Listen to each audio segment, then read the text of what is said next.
executive or speaking out powers is as simple as that. I was just wondering, Dr. Tony Tan, you have had views on the casino in Parliament which are contrary to the government. Has that immobilized the government in any way? When I spoke about casinos, I was not the president. As a president, I have to be very careful, and I think that I would respect the Constitution. But you were the Deputy Prime Minister. The Deputy Prime Minister, Ms. Tanji say, is different from the President. Let me move on to these four very distinct... Choose one of the four leaders. Well, I will give the same message to any of the four leaders. Okay. I will say, well, in a very polite way, the issue facing all of us now, in the world, in your country, in Asia, in my country, in Singapore, is a global economy and the precarious state of the global economy today. We are in danger of having another crisis.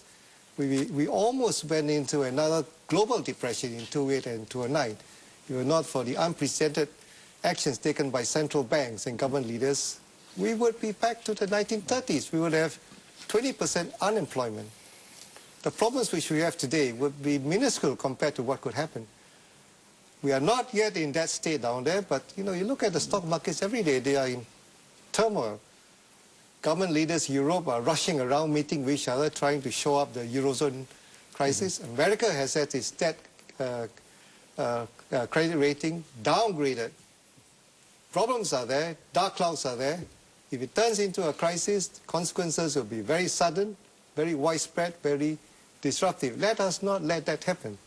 This is fundamental to our well-being, to the well-being of everybody throughout the world, including Singapore. Thank you. Well, I think I would consult the Prime Minister on this. Yeah. Various countries have got various problems, issues with us. So I wouldn't do a common gun approach there, giving the same answer to individual head of state or head of government, because our problems are different. So, and that is where the Prime Minister comes in to advise me, or the Foreign Minister comes in to advise me. I would take a specific approach for a specific head of state. Right, thank you. Now we have a last question. Can I follow up on Dr. Tony Tan? Just quickly, we're running out of time. Now, you mentioned the things you will do. What struck me was surely that's the job of the finance minister on the economic issue. And aren't you taking an executive role in the office of the president? I am absolutely not. The president does not make decisions. The prime minister and the cabinet makes the decisions. But the president, who has the background and the experience, I think has a responsibility to warn, to give his views. But it's up to the prime minister to decide what to do. I think it's very clear in the Constitution what is spelled out.